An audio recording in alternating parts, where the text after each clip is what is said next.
Се редат нови кривични пријави против поранешни градоначалници. За злоупотреба на службена должност, Министерството за внатрешни работи ги сомничи екс-градоначалникот на Прилеп Маријан Ристевски, како и Ванчо Стојанов, поранешен градоначалник на Василево, и Сашко Николов, екс-градоначалник на Радовиш. Според МВР, екс-првиот човек на Василево проневерил над пола милион евра.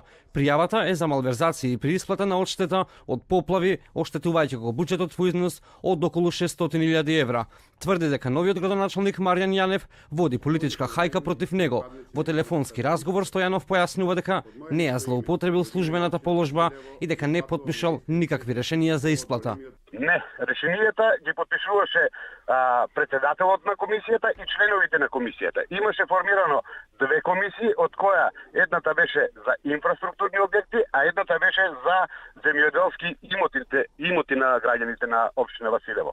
Правосудните органи ќе утврдат дали кај Ванчо Стојанов постои вина. Николов пак според кривичната пријава на МВР се сомничи дека сторил кривично дело злоупотреба на службена положба и овластување, така што потпишал налог за користење на службено возило Peugeot 528, собственост на општина Радовиш, на лице кое не било вработено во општината, за патување на релација Радовиш Чинарчик Турција. И Николов во телефонски разговор за телевизија 24 демантира дека ја злоупотребил службената положба и дека нанел штета на буџетот додека тој бил градоначалник. Буџетот нема исплатено средства, ниту еден денар за да има било како злоупотреба на средствата или оштетување на буџетот на општина Радовиш. Поранешниот градоначалник пак на Прилеп Маријан Ристевски е осомничен дека наместил тендер од 1,2 милиони евра за зимско одржување на улиците. Против него е поднесена кривична пријава за злоупотреба на службената положба и овластување.